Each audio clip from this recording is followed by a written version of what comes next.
Okay, uh, we'll start recording now. I would like to say that what we tackled today is brainstorming about many points and we claim that there are many points for research in radiotherapy, and it is not repeated as some claims. it is it is need a lot of research, and radiotherapy we claim that it is in the end of the beginning and not in the end, and we repeat many things before. We present today many questions. We don't know, we don't claim that we have all answers, but we hope that will be stimulating for many further research. So the now for you, Professor Luca, to welcome notes, and then Professor Kero Sikora, welcome note, and then there is a record from Professor David Kerr after. So please start, Professor Okay. Luca. Thank you, Ahmed, and good morning or good afternoon, good evening, maybe everyone. So you're part now attending the second series of webinars on the GOIS, the Global Oncology Implementing Science Program, in collaboration with ASCO and under the leadership of Professor Zawawi, that, as you know, he has been a leader for many years in these kind of projects, and he's really still investing a lot of time in it. And we are all happy, I think, to be part of his group and what he's trying to do with this series of webinars. So this is the second webinar, and the second series is more related to further research issues on radiotherapy, on fractionation, on combination treatments, but there is a lot more. So in the coming webinars, we will address more in-depth fractionation in radiotherapy and also the combination of treatment.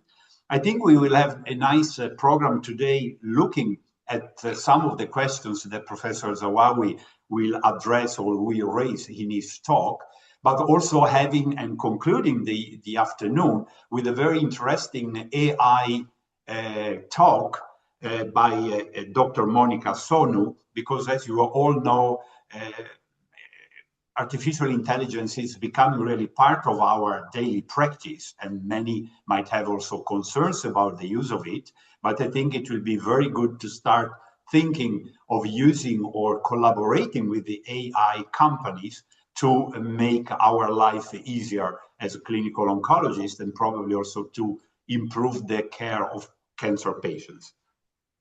So after this small introduction, I understand that Professor David Kerr, who is not able to be with us today, will present his welcome note through a video. So I think that Professor Zawawi will start the short video.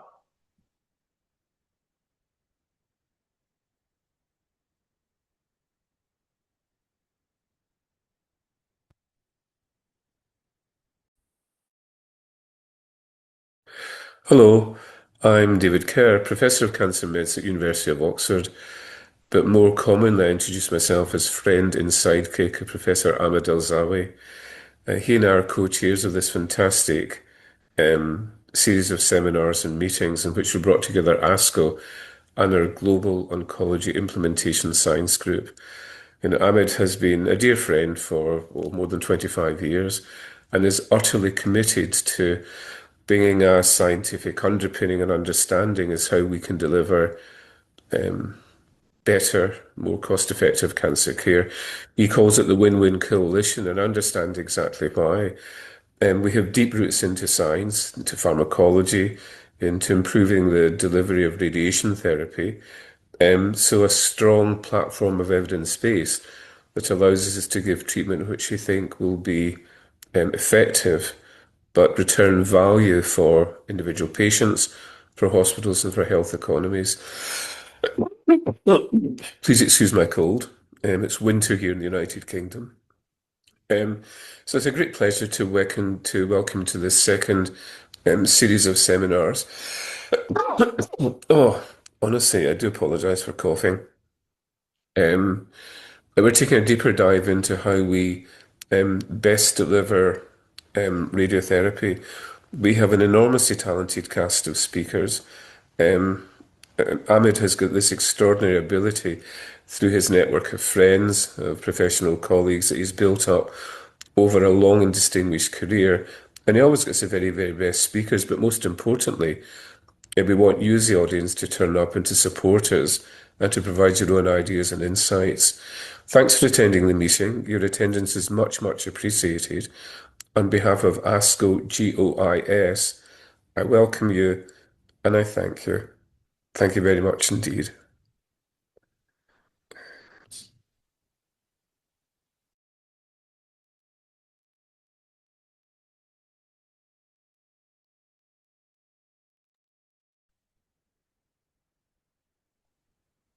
Okay, I think Yes. yeah. So thank you to David Kerr for giving us some welcome notes, and maybe we can conclude our welcome notes with Professor Sikora, who maybe can say also a few words to welcome the attendees. Carol, just a few words for you. Okay, so we're talking about radiotherapy, and it strikes me that the problem with radiotherapy, by definition, it's a limited resource in every health economy. Obviously, rich countries, no problem. They can just build more Linux, they can have more computers, more AI, all the rest of it. In middle-income countries, it can be a struggle. In remote areas, it's a struggle. Patients have to travel longer and longer distances to get radiation. And obviously, there's a huge global workforce shortage right across the professions required to deliver safe radiotherapy, not just oncologists, but technicians, medical physicists, and so on. Whilst AI is the great guru that's going to save us all, as everyone thinks, one's still going to need a workforce to deliver good radiotherapy. And we know that 50% of cancer patients have radiotherapy. The number varies from 40% in resource-poor environments to 60% in economically rich countries. So the problem is what sort of research do we need? Now, we all had to do radiobiology to become clinical oncologists. And I was just talking to Luca before. A lot of radiobiology, it's true, it exists, but a lot of it is probably irrelevant in the clinical situation in the way that we've learnt it.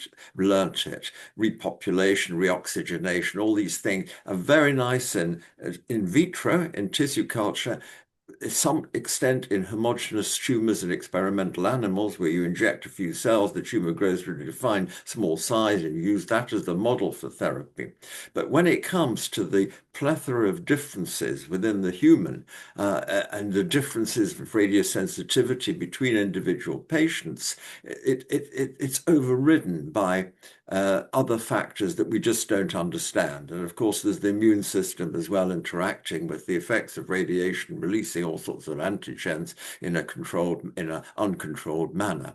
So it strikes me the biggest problem with radiotherapy is the shortage of slots for delivering a single fraction. You've got to have a lot of slots, and in poorer countries, there aren't enough slots.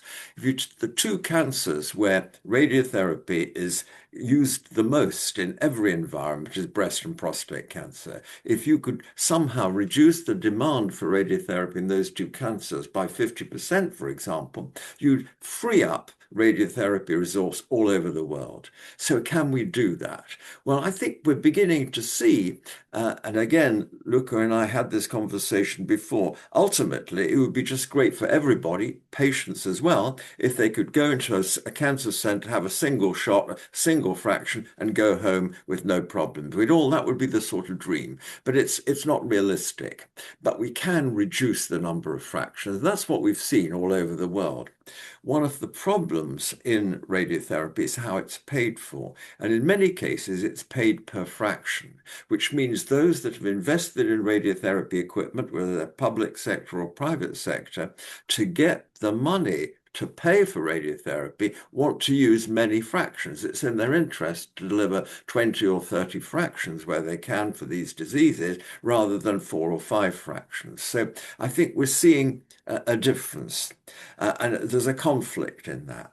The other conflict, I guess, is that what's happened over the last 2 decades, we've all seen, is the precision of imaging and the ability to plan directly on images and the use of various artificial intelligence programs to identify normal tissue and to rate sensitivity of normal tissue. So we can plan in a way that wasn't possible even a decade ago. And we can have faith in the plan because we're seeing the tumor. I'm sure I'm of the age, and I know Ahmed, our friend Ahmed, is that we didn't learn with computers. There were no computers when we started radiotherapy. We had the image on the X-ray or whatever there was, and we used that with all sorts of ways to try and do a 3-dimensional reconstruction of the tumor. And sometimes we were clearly right, and sometimes we were probably wrong. We got geographical misses. Well, that's all gone. So we have the tools to reduce the number of fractions in the sense that geographical miss now should be very difficult to do because we can see where we're shooting. And of course, onboard imaging in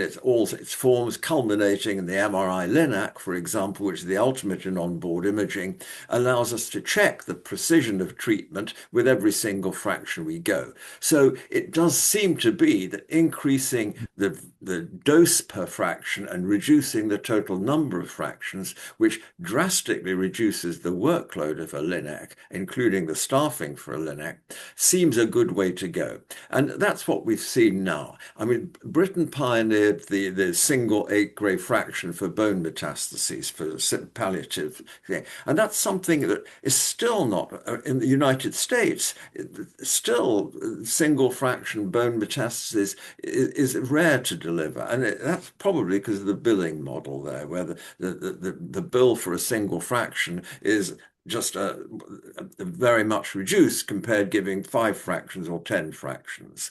And of course, there are circumstances where ultrafractionation, like single fraction, can't be used. But on the whole, we all have to, it obliges us all in terms of clinical research to try and see how we can reduce the use of resources by reducing the number of fractions. And then going back to the other thing, which I think is it's relatively unexplored, is the basis of individual fractionation schemes for individual patients. Now, we've seen precision oncology, targeted therapy, and so on in medical oncology, where molecular profiles are used to build up a picture of the molecular abnormalities that drugs can be used for cancer. We've not really seen those things. We've talked about it, but we've not seen a lot of work on individual radiosensitivity. Because after all, when we use radiotherapy, what we're trying to achieve is as much toxicity to the cancer as possible and as little toxicity to normal cells, normal tissues around the tumor. And we do that geographically with imaging and connection and good planning. But we also need to know what the normal tissue sensitivities are and how they differ from one patient compared to another patient. And they're bound to differ. And to my experience with the literature is that although we've talked about doing that, there's not really very good publications suggesting we can actually precisely tailor the fractionation to individual patients, including common cancers that are radiated radically, like breast and prostate cancer. So I think there's huge challenges. So to me, in summary, the research we need to understand is, can we reduce the number of fractions safely and retain the same selectivity balance between cancer and critical sensitivity normal tissues? And 2, can we individualize the treatment with radiotherapy to an individual patient in the same way we're starting to do that? And I think the third question is the whole use of the immune response. The old radiotherapists, even older than me and Ahmed, talked about the abscopal effect of radiotherapy, where you radiated one part of a cancer and you got a shrinkage in another part of the body. And it was tumors that we know have immunological connections, melanoma, renal cell cancer, where the case reports came out on. And so there's no doubt when you radiate tumors, you damage them, you release antigens in a way that may be seen in a way that the intact cancer cells can't be seen by the immune response, and that leads to an effect that we don't understand. We have a whole armamentarium of checkpoint inhibitors that can enhance, take the brakes off the immune system. So this is another area I think we need research. Sure, checkpoint inhibitors are prohibitively expensive. We're talking about $100,000 a year, that sort of thing to give. So I'm not thinking of them for poor environments in that context, but how to use them in small quantities at the right time to obtain a better selective effect of radiation is an area I think we need. So three things: using the immune system in some way, trying to reduce fractionation but maintaining its selectivity. And I guess the third one is how we can deliver safely very low level of fractionation. So I think these are the three areas that need research for me, but I'd be interested in what everyone else thinks about it and how one can actually do the research in resource-constrained environments, because that's where really we need to see trials coming out about lower fractions and so on, including single fractionation. So I'll stop at that point, Ahmed. Thank you. Thank you, Caro. I think you have touched all the issues that we want to discuss today, and probably we will end with more questions than answers. But I think you have really raised the key points of fractionation, immunological response, personalized radiotherapy. I think that another aspect that probably will be also addressed shortly by Dr. El-Zawawi in his video is, which I think is very interesting and not well studied, is the so-called chronoradiotherapy. I mean, there are still a lot, we're thinking of fractionation like we want to go from 20 times for prostate cancer to 7 to 5, maybe to 2. But what does it mean to do it twice a day or to do it 7 days a week instead of 5? So a lot of questions. I don't know, Hamed, what was your idea, but I think it will be very nice to have now your video, because in your video, you are raising almost the same questions that Caro just addressed. And then I think it will be nice to have a panel discussion with all the attendees on the key issues and the questions that you are going to raise. Do you agree? Yes, not only with the panel who are present now, but our webinars is not just for the people who attend or leave, but we send for at least 600 or 700 person, and it's a nice forum. So it is all recorded, and it continue. Our discussion continue, not finished by the 2 hours, but it is recorded. And we, with your efforts, with your expertise, Luca, Akeron, and all, we can continue this to spread the message and to continue this stimulating webinar. It is stimulating webinar. It is, as you said exactly, it is raise question more than answers. So thank you, and I present my presentation now. It is full of questions.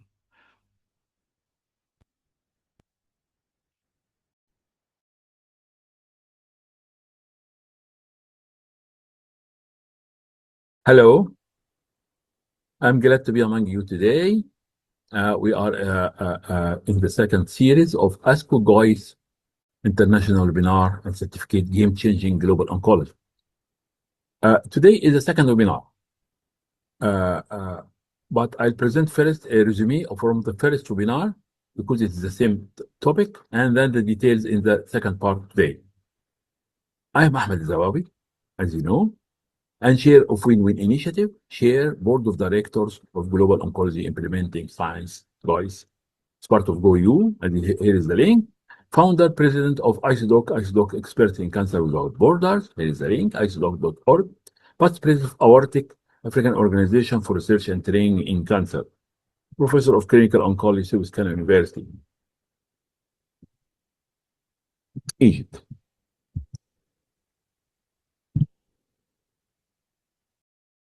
Yes. Disclosure of conflicts. I have to repeat it, but it is needed usually. None. Okay. Disclosure of conflict. Not.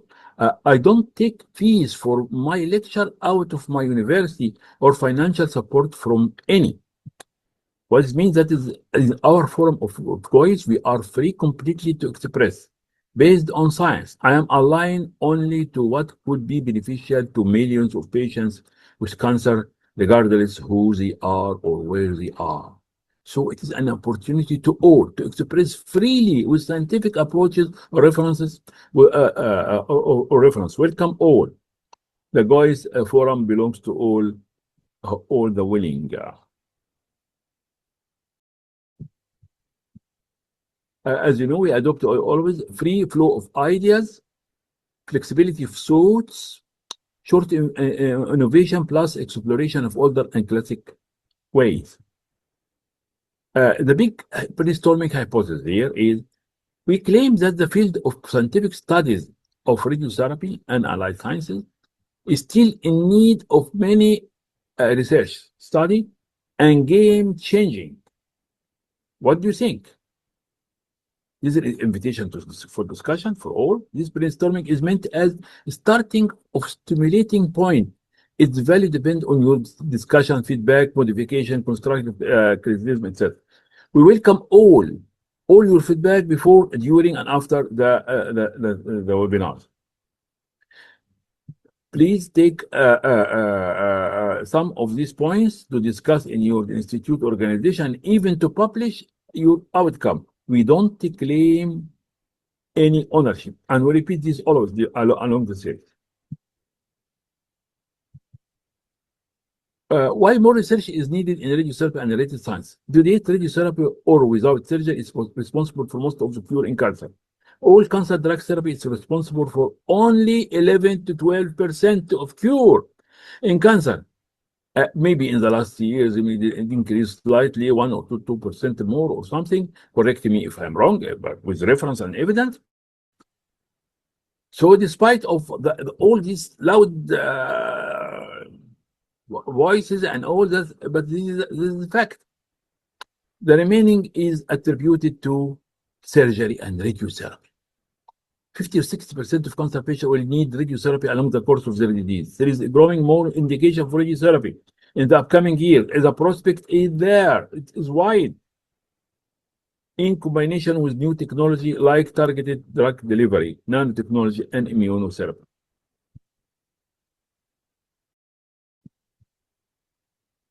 As you know, despite all the efforts, organizations, societies, conferences, summits, declaration, plans, and thousands of publications, there is tragic shortage of clinical oncology, including radiotherapy service in most of the world, particularly in Africa. Although there has been a slight increase in facilities, yes, but this growth has not matched the rapidly increasing demand, despite of the loud things. Yeah? So it is needless to waste time to dispute about the gap between the needs and the available radiation therapy. That the gap between the needs and the available radiation therapy service is widened in the last 2 years, two decades. Despite of all these talks, if the stakeholder continue with the same previous way, then the situation will only worsen. We raise the red flag. Radiation therapy is the core of modality of treatment. However, concerns have been expressed regarding its underutilization and lack of prioritization as a research domain, compared with other treatment modalities, despite its rapid technical evolution. We know the cause, as you know, this is funds and drugs and pharmaceutical company, etc. But we should think about clinical oncology as and cancer care as a combined branches related to each other and interfering with each other. This is the same patient. A total of 62,550 radiation therapy research articles from 127 countries published in 2,531 international journals were analyzed. The United States was responsible for 32% of these outputs, followed by Japan 8% and Germany 7%. But what is we stress on? trial-related radiotherapy applications in all journals, represented only 5.1% of the total output. You imagine this, 5%. So there is a burning need for a lot of focused scientific approaches on how to increase affordability of better value cancer care via science, with consideration of the interest of all the stakeholders, their interest and their incentive and everything in the real world. An example of is in our series of ASCO-GOIS international webinars focused on systemic cancer therapy. And here is the link. You will find the webinars and the full records, all free, accessible to all. Our second series is focused on radiotherapy, molecular radiotherapy combined with immunotherapy. Greater support for radiation therapy, therapy research, including international collaboration in low and middle income countries. This could provide requisite knowledge to guide future radiation therapy research program, and a win for all. All will win. Then we continue in the second webinar. Here is the second webinar.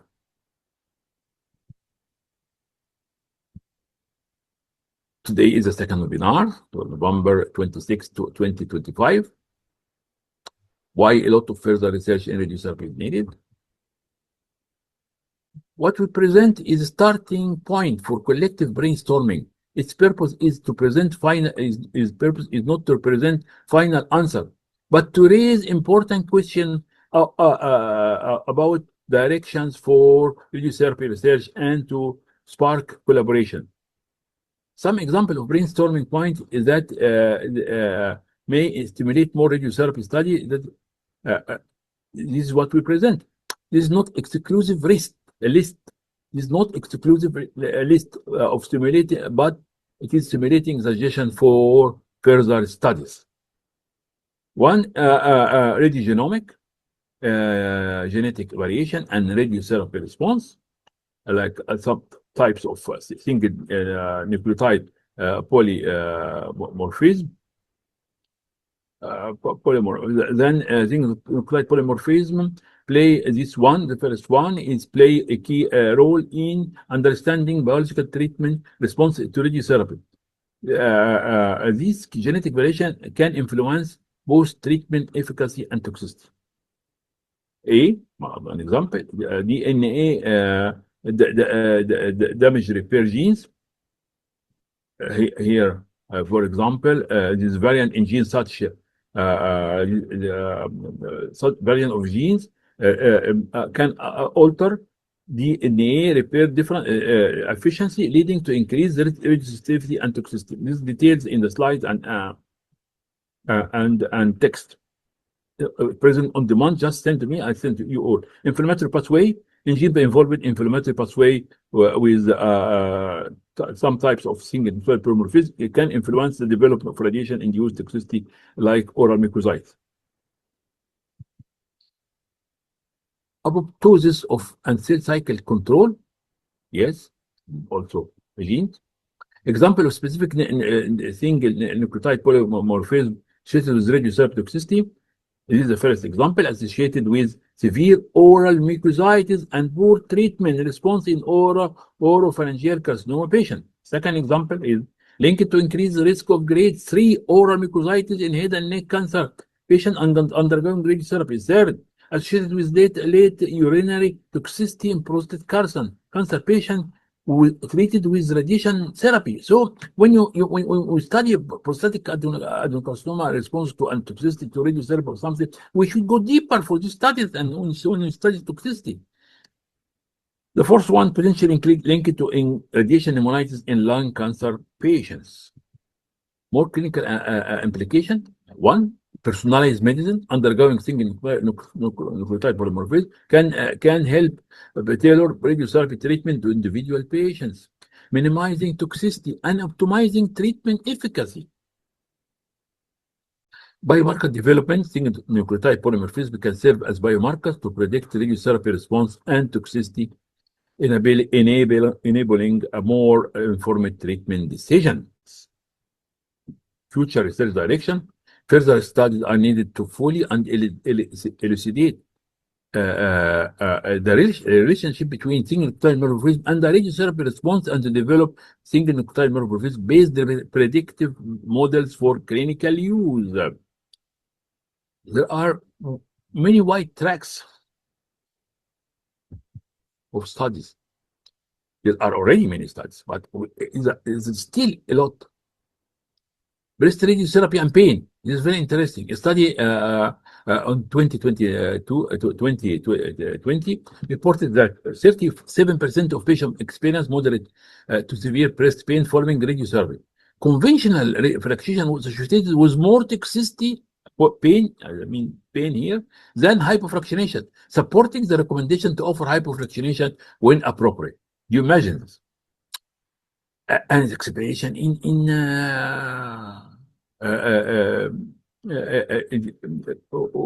what there is a racial and socioeconomic difference? Yes, in such genes. The same study found that severe breast pain was more common among Black patients.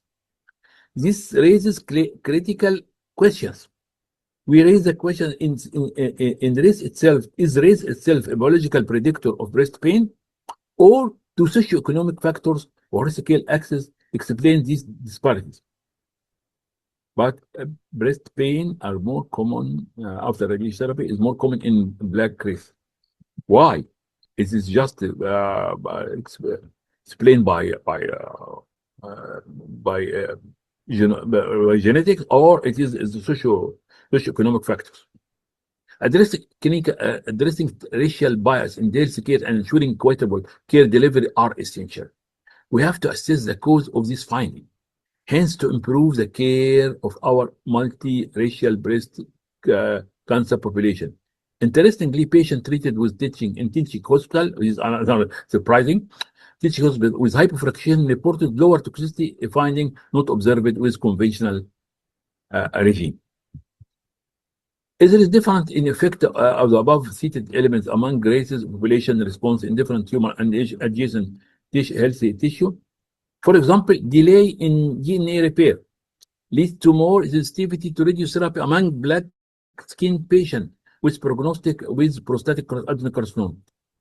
What it means that it's more sensitive to radiotherapy. What it means that we should adjust radiotherapy, and maybe we'll get more favorable response. Not as we always repeat this bad prognosis among Black races. Maybe this is because advanced, maybe because of something, but not because of radiotherapy. Here is more sensitive to radiotherapy, prostatic carcinoma, but probably not in adjacent organ. We should take care here. This is probably not in adjacent organ or tumors like rectum or bladder, but in the prostatic carcinoma itself. Recommendation: clinical trial should go beyond dosimetry and toxicity outcome to explore deeper biological and population specific factors. So what we always recommend, it may be advisable in different trials, what's called hypo-Africa between different populations. Then we should, if possible, go beyond the just dosimetry, go beyond the dosimetry technique, comparison and outcome and toxicity, and to go versa to explore deeper biological population specific factors. Not just with hypo trials or something. There is a need for this, if possible. You need funds, you need more studies. So the prospect, the prospect is wide, is in front of you. It's very encouraging. There is a need for many studies that include biology, variation in response and toxicity with different ways of delivering radiotherapy. Fractionation schedule of equal doses per fraction, or not equal, and the time of session, chronology, and time of effect or time of administration of concomitant medicine. We'll discuss this now after minutes. These points are for free thinking and brainstorming that could be stimulating or not for more development by researchers and scientists. There are many points. Let us see more examples. The number of fractions per week and dose per fraction, hypofractionation. Should we get common definitions and types? accelerated fractionation, hyperfractionation, timing of fission, dose rate, genetic or racial difference, as we said. There are many points. Some background about fractionation from the past. This is just background. I see that some, particularly the new generation, may think wrongly that fractionation in radiotherapy and the conventional fractionation of 2 gray fraction 5 sessions per week was proposed initially on radiobiological basis. No, it is the contrary. And radiobiology explained it after, and I studied it after. Or it was proposed in the beginning of the era of radiotherapy on evidence base. But in fact, in the beginning of 20th century, the output of X-ray machine was a low dose rate, very low. Then some think to use it in cancer therapy. It was not. It was not even. It was just empirical.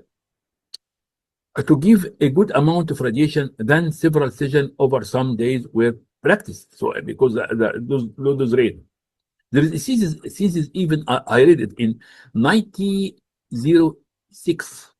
But thesis was done in Paris, 1906, and he said that he have to make fractionation because the those outputs. There is no radiobiological basis yet.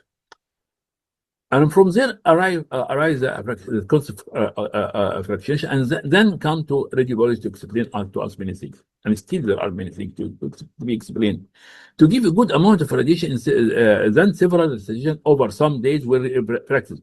It was empirical before the notion of absorbed dose and the start absorbed dose and the start of understanding radiobiology that came after.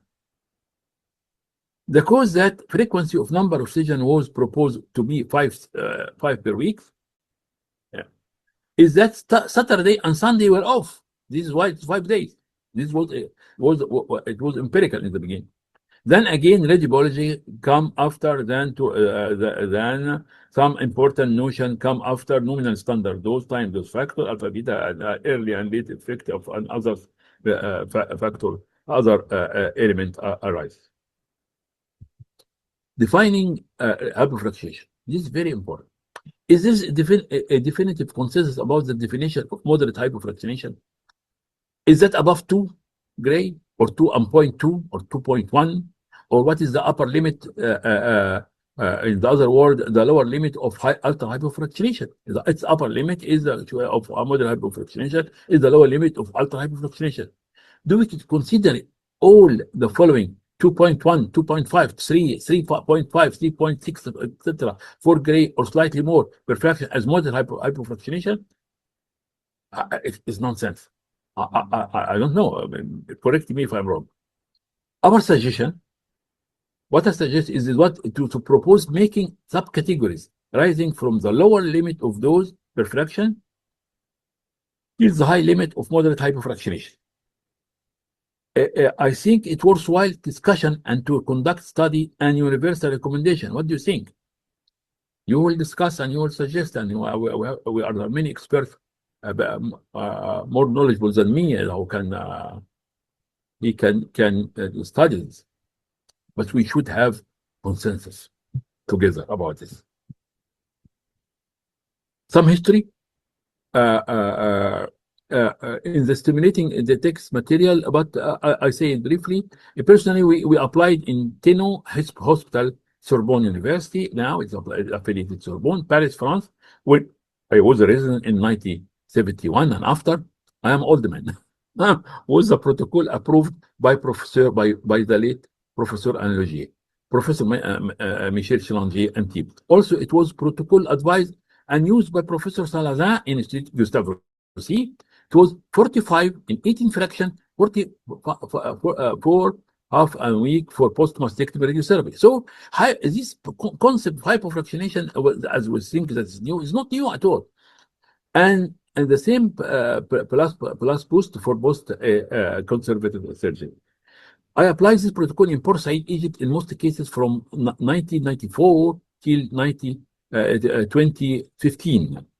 Do you consider 2.5 gray in this protocol as intermediate or moderate hypofractionation? So we use it since a long time.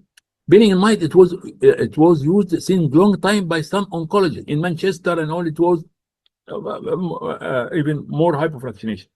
Also, the model hypofraction was similar with a similar number of fraction was used in curative radiotherapy since decades in Manchester and in UK. So it is not a new surprising invention as some present it now.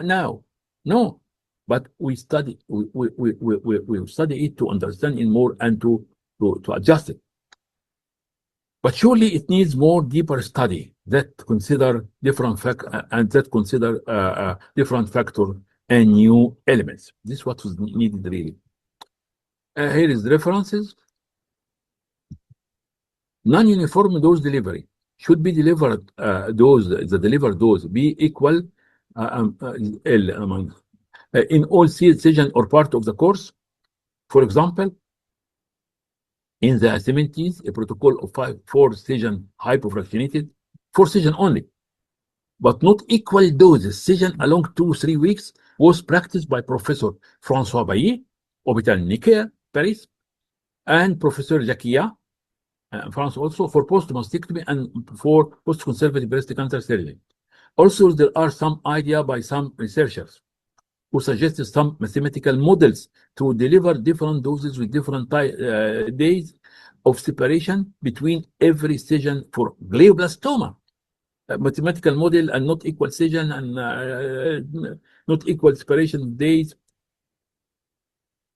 It was published, but since many years.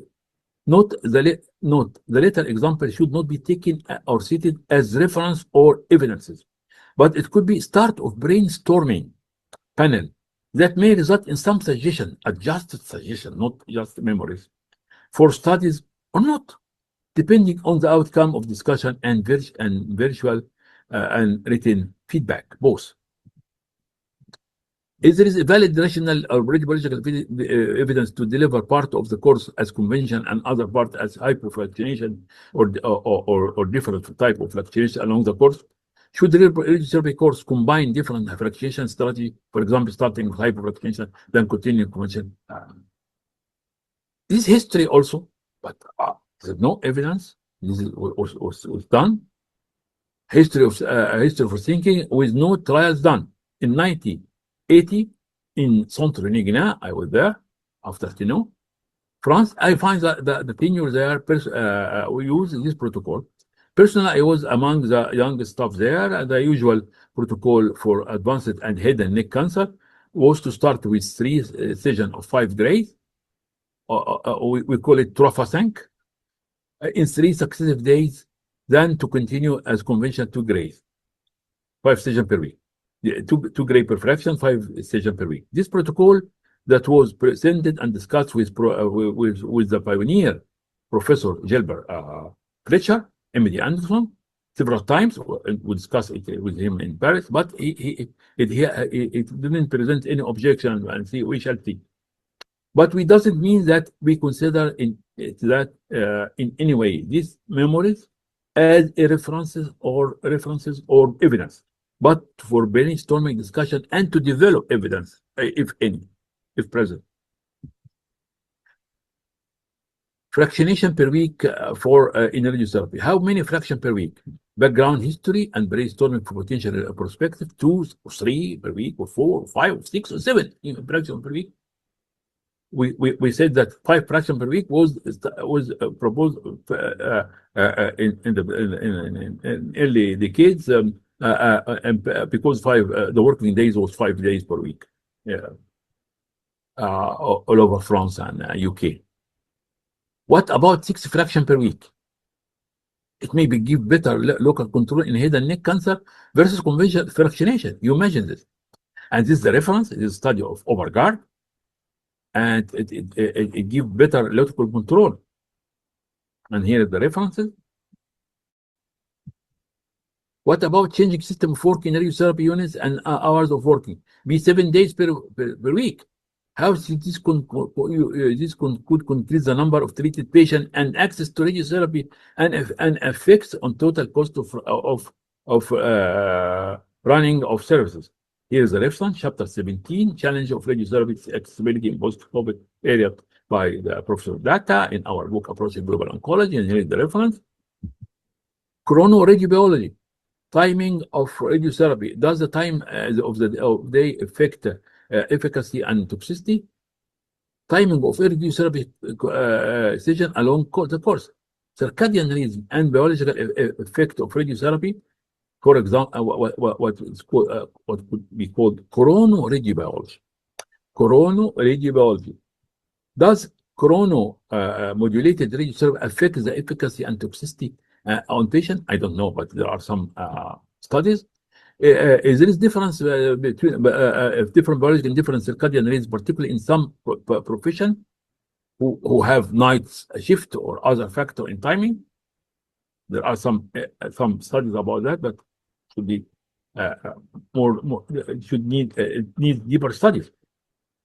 This is the reference, for example, ischemic radiotherapy in the morning may improve survival in patients with nasopharyngeal carcinoma, as published in the morning.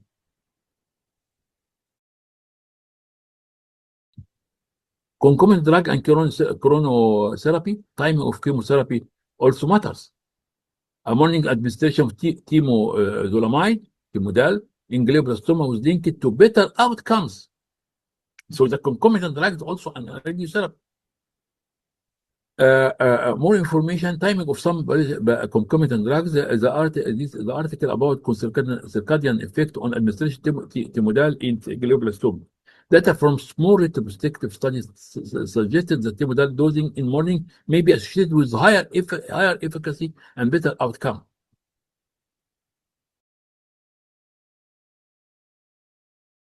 Chronotherapy could be a form of personalized medicine aimed to arrange the time administration, drug administration, and maybe radiotherapy according to the circadian rhythm of cancer cells and the patients. I add comment to an article in Medscape about circadian disruption, the hidden cancer risk. My comment was, here is the reference, my comment was to Medscape that in fact there are many studies and research on the link between the circadian rhythm and cancer risk and the chronotherapy and the responses to drugs and immunotherapy of cancer. In addition, where is in the second ASCO-GOIS international today is the question about timing of radiotherapy session and the need for more studies in chronoradiotherapy. Does the time of day affect efficacy and toxicity of radiotherapy? We stated some difference for early study that goes with that hypothesis. Here is the reference. More timing of concomitant chemotherapy may also matter in the case of administration of other concomitant drugs. Dose rate, flash radiotherapy. More details will be in the fourth webinar. We have very exciting series in the first webinar. We are in the second. This ultra high dose rate flash therapy delivering 46 gray second or more show promise in sparing normal tissue and with excellent response on tumor with new radiological findings that need more studies. Both electrons and proton flash are investigated, but it remains experimental. It needs more radiobiology technology development, industrial and clinical studies. Our question is flash treatment is transient hype or true game changer? Radiotherapy fractionation immunotherapy, how do those per fraction and fractionation schedule influence the abscopal effect and immune response? I don't know. Example of innovation and research cited in this series and that time of course implementation in modern technology of radiotherapy without compromise the outcome.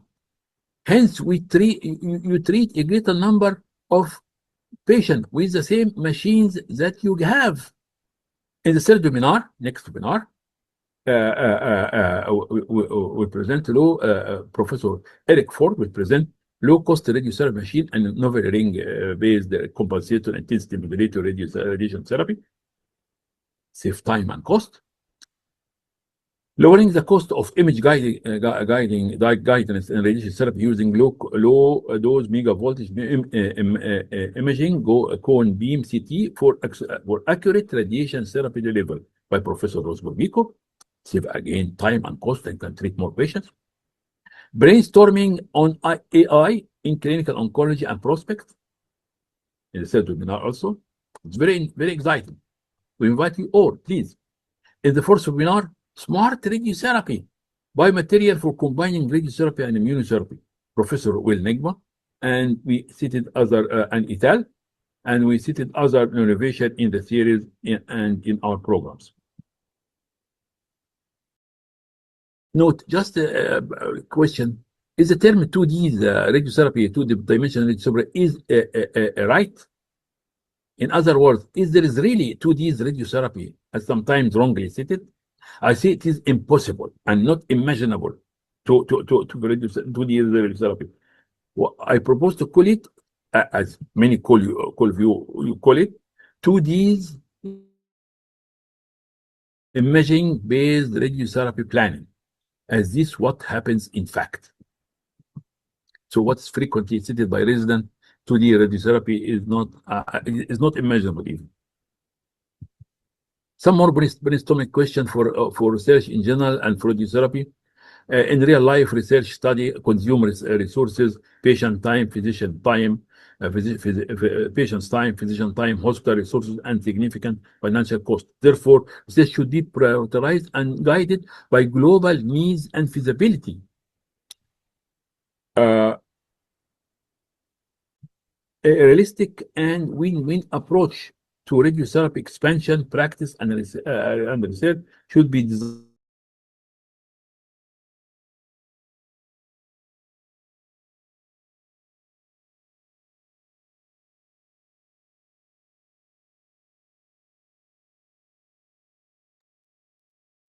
I am afraid we lost Professor Zawawi.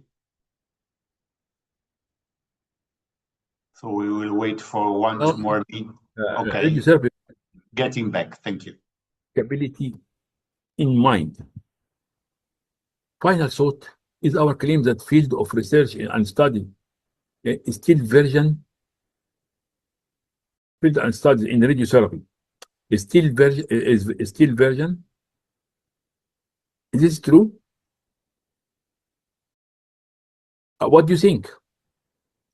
The field of radiobiology, radiotherapy, biology, physics, and clinical application remain widely open for studies and innovation. Some current standard of radiotherapy practice involved empirically, like 5 days session per week, as we said, and must be re-examined.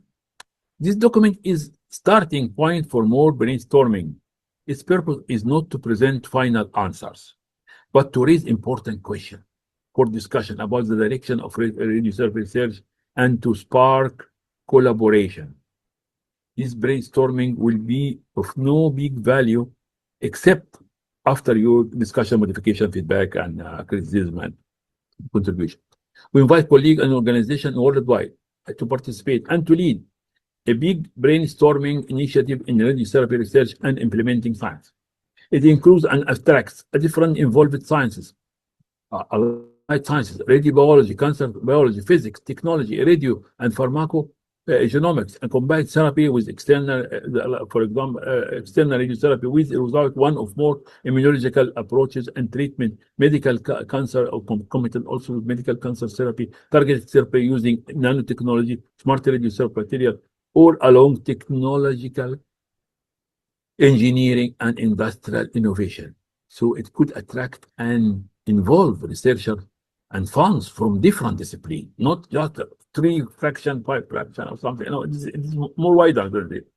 The radiotherapy is radiotherapy research in radiotherapy. I think is with this concept is still version.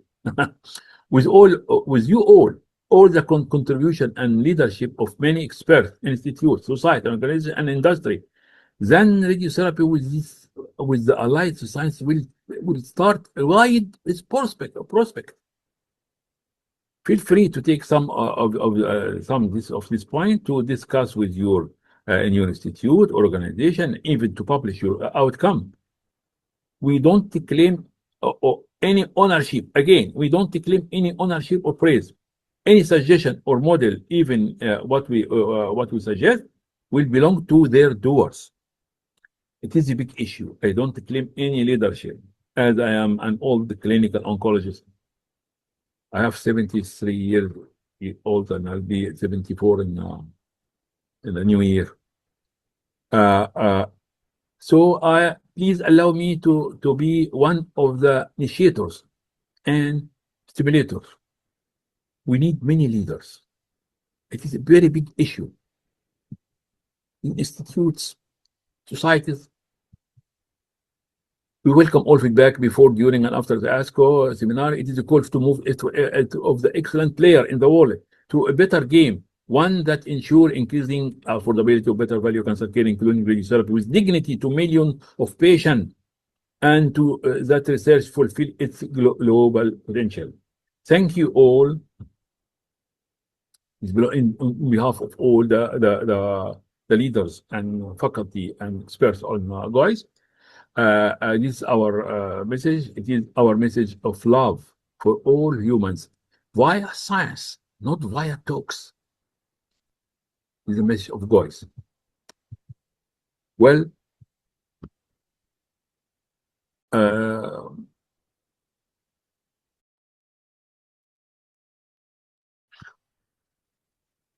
we are waiting all your feedbacks now and in the future.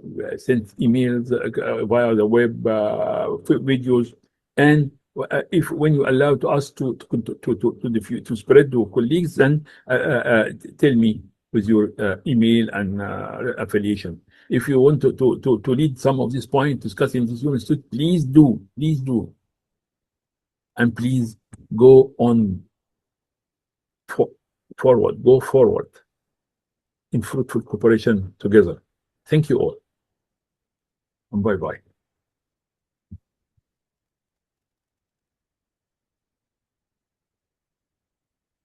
So thank you, Ahmed, for your inspiring talk. And I think, as you said in the beginning of this webinar, you are raising a lot of questions, and I don't think we will have all the answers, but I think it will be nice to address some of these points and to discuss among us, and as you said, also among your colleagues at the different institutions, because this is not something that we only should do during the webinars, and during the GOIS program, but also in your own institutions. And we have a lot of people attending today. We're very happy for that. And as Dr. Ahmed said, in the future, of course, you can still participate in this discussion, watching the videos and sending emails to Professor Zawawi or to us, and keep on with the discussions. There are a few points that I would like to address. So, and I would like to have Carol and Abba and whomever wants to comment on that. I think one of the important things that we have to realize in the cancer care, especially modern times, is that radiotherapy, even if it's used in many patients, we see in the last years more combined with other treatments, especially systemic treatments. We all know that we need the surgery for breast cancer, followed by the radiotherapy. We need that we have some other surgeries or chemotherapy, followed by radiotherapy. But we also see in many cases that radiotherapy is combined with a systemic treatment, either hormonal treatment or chemotherapy from the beginning. So the question for all of us is, of course, we know that this will be an advantage for the patients, but what about the costs, especially in low, middle, and income countries? It's always nice to have these combined treatments, but we have also to realize about the cost. So I would like to discuss a little bit of the possibility to combine radiotherapy with systemic treatment in countries where maybe resources are limited or costs are too high. So please, Abba or Carol or Professor Ahmed, please comment on that. Abba, you want to say something? Thank you so much for all the co-chairs that have given a strong overview about the need of radiotherapy, not only to the low middle income country, but also I think the global world need it. And, I can remember mentioning that if we can treat patient with one fraction, it will be more important. But that is not feasible. Then where can we start, and how the question you put on how can we add up a systemic treatment to a radiotherapy, and what is the cost, especially in the low middle income country where financial toxicity is almost across all the level. And I think the first take I have is that the chemoradiotherapy or either chemoimmunotherapy, the chemoradiotherapy is well established, as well as also the cost of the chemotherapy in the setting of the, if I will cite an example like South Africa, where the public sector take the burden. So if they are buying it as a bulk for the public sector, the cost of a chemotherapy, for example, let's say a chemotherapy that the ampoule of it will cost amount of $100. At the level of the public sector, they go as low as up to $18. That is something that an avenue whereby different institutions, they will come together, being a one to reach out to a pharma company and requesting in a bulk. And once, if those things are being collaborated and initiated, it may reduce the cost of a systemic treatment. Then when you talk about of immunotherapy, generally they are expensive. But however, right now we are getting biosimilars of the immunotherapies. Those immunotherapies, if you look at it, for instance, if we can take Keytruda, when it comes, we are talking about of nearly $1 million for a course of 1 year. It dropped down because of the biosimilar. Right now, ampoule of it in some part of the country, in some part of the Africa, you get it as much as between $4,000 to $5,000. But also, recently during IORIC, I come across a pharma company whereby they are selling it only for $1,800. That is almost 3 times lesser than the one in either, for instance, Egypt or South Africa in terms of costing. So it is a good that leaders across the where needed, especially in the sub-Saharan Africa, to have a collaboration, as well as also getting access and then reaching out to a pharma company whereby they will request social corporate responsibility, as well as also requesting in bulk, may be a potential solution. Thank you, Albert. These are really good points. And I think, the concerns about the costs are the same also in our countries. I mean, we do realize that sometimes even for a small advantage in overall survival or quality of life, sometimes, even our governments, one of these examples also here in the Netherlands, really decided not to pay, not to reimburse some of these medications because they really think it's too expensive for the advantage that you have. So we have also to be careful that, of course, we want to improve cancer care, but we also have to realize that the costs are getting higher and higher. And the strategy of our government in the Netherlands, and I think in many European countries, is that they try to make some, to work together with the pharmaceutical industries and say, okay, if you help us in reducing the cost, then we make it more accessible to a huge number of patients instead of a limited number of patients. And sometimes we succeed, but sometimes we don't. And it's always very difficult to tell your patients that we cannot give you a medication because it's not reimbursed.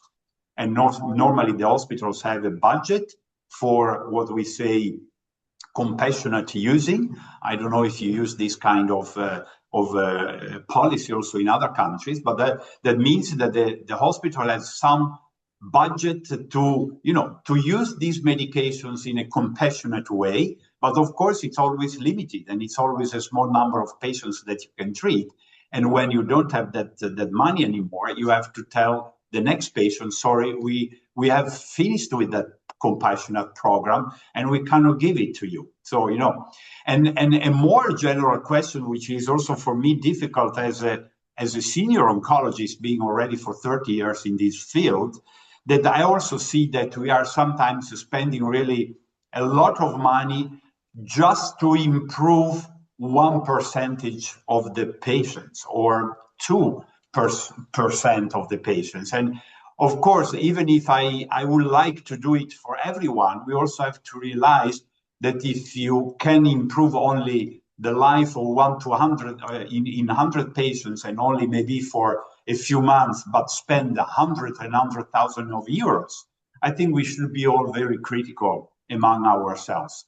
And just to give you an example, which I don't think, I don't say it's the right way to go, but what the Dutch government is doing now, actually the Ministry of Health, is to have a work group with oncologists and to look together at the different possibilities. So to use treatments, but also to be careful about the costs that these treatments have. And it's difficult because we have been trained as doctors to make patients better and to cure them. So now we are a little bit pushed to look also in the financial aspects of these kind of things. But I think it's an important aspect to realize.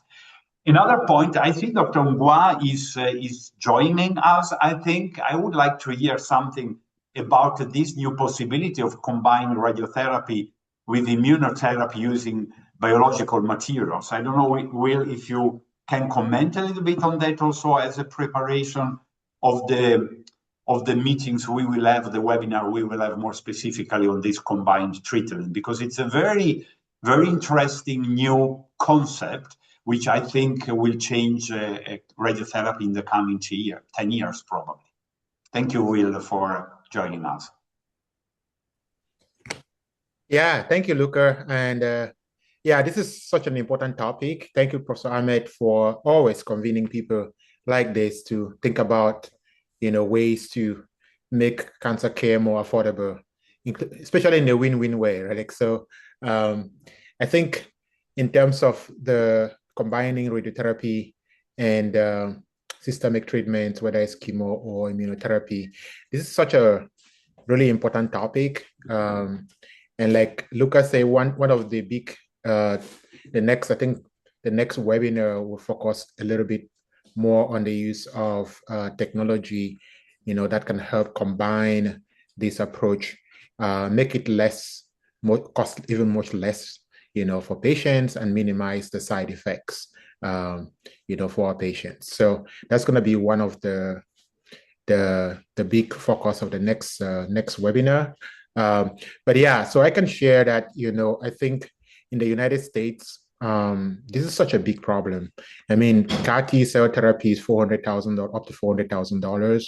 It's even more expensive than in Europe. And so these systemic treatments like immunotherapy. I mean, patients here in the United States, when we literally say when you get diagnosed with cancer, you first talk to your scientific advisor, to your financial advisor first before you talk to Luca, to the doctor. Like Luca was saying, we're trained as doctors, healthcare professionals to treat people, but now we have to think about the scientific aspects because this is such a big problem for patients. You have to consult your financial advisor, which really means that a lot of patients die just because of their financial situation, where they cannot pay for and afford the treatment. So even some of these innovations that we're trying to do for low and middle-income countries can really, really, really benefit even the high-income countries like the United States. They have the best healthcare system, but it's just pricing people out of the care. It's just such a broken system in terms of, access and the financial component of that. One thing that I would like to touch on that really is something that, I think there's increasing attention to. The Lancet Commission this month, editorial in November, basically looked at the financing of cancer. And I think this is not only for infrastructure or training, but also even for, increasing access, making the affordability issue, which is a huge issue here in the US as well, like being able to afford treatment.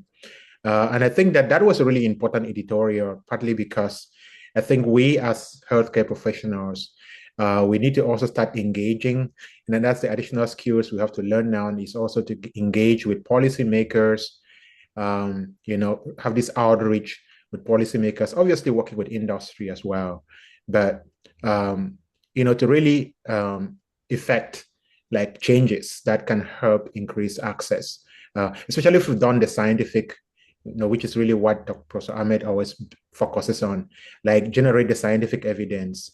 And then we need to have that conversation even much more aggressively now with these other stakeholders like policymakers to say, hey, here's the data. Can we change something here, right? Like really that advocacy and engagement is going to be very critical, going forward. So that's the only additional dimension I want to mention. I think that was a really wonderful. If anybody has not read the editorial on the Lancet Oncology, you should definitely look at that. It's really interesting that, they are really, looking at the importance of the financing, which I think is critical. Thank you, Will. Just one question to all of us, but you and Dr. Ahmed. What do you think of having a financial paragraph or cost effectiveness of cancer treatment in all these randomized trials when they are when the protocol are written, but also when you publish these? Because I think that will help all the policymakers and the governments to understand what we are doing. And I think we are trying to do this within Hypo-Africa, to look at the reduced cost of hypofractionation. But I don't really have the idea that in many randomized trials or in many protocols, there is really a specific look or a specific paragraph and research question about the finances. Can I say something? Yes, please, Ahmed. Yes, please. This come to the heart of what we are doing together. I think there is a very important step omitted. I don't know why. Before studying cost effectiveness with what we are doing now, according to protocols, according to guidelines, is to make more scientific efforts within our profession as to how to reduce the cost of these protocols without compromising the outcome. And we don't speak theoretically. We presented in our last book and we presented in our series how to reduce enormously many of the cost. But if you do cost effectiveness study according to what present in the guidelines nowadays, then it will be fake. If we can reduce this drug by 70% or 80%, as we publish, I don't invent this. It is all by many authors. And my question that I have no response for this, I don't know why it is omitted. If you drug for prostatic carcinoma, you can save 70% and you can have less side effects. So you calculate the cost effectiveness according to the actual protocol, which is not correct, or according after doing your effort as scientists and doctors, and to show that you can reduce a lot this drug. And surprisingly, even what we show and other shows that Professor Ratin and many calculation of those prescription that prescribed by the FDA was based on maximum tolerated dose, which is wrong for immunotherapy. And then now themselves they approve this and say that we have Optimus project to revise the indication and to revise the dose enormously. But unfortunately, they say this will be applied for the upcoming drugs. And what is about the drugs that present now in the market? Nobody touch it. Despite that is proven that it is the dose is higher than should be. Other things that when you see that, and it is published, I didn't invent anything. I afraid that many people will hate me or something, or kill me or something for this, but it's published. 85% of drugs approved by FDA, they omit saying, writing potentially fatal side effects. I don't know why. And in 38% of publication in journal, including Lancet Oncology, they didn't mention this potential side effect. What is the meaning? That that is dangerous for the patient, and you increase the hospitalization and cost of treating side effects, and misleading for doctors. When you are Professor Luca, treat patient and you have some side effect and it's not written in the pamphlet or the guide or the book, and you don't know what is the side effect, but it is simply because the drug that you prescribe. This is very serious, and nobody touches this. So how we can make cost effectiveness upon things without revising it according to science? I don't say according to evidence based. I didn't invent anything. I didn't. If I invent anything, I maybe deserve a Nobel Prize or something. But all are written. But my question that I don't know why it is not repeated frequently in ASCO, in ESMO, in ASTRO, in all, while it is published by very respectable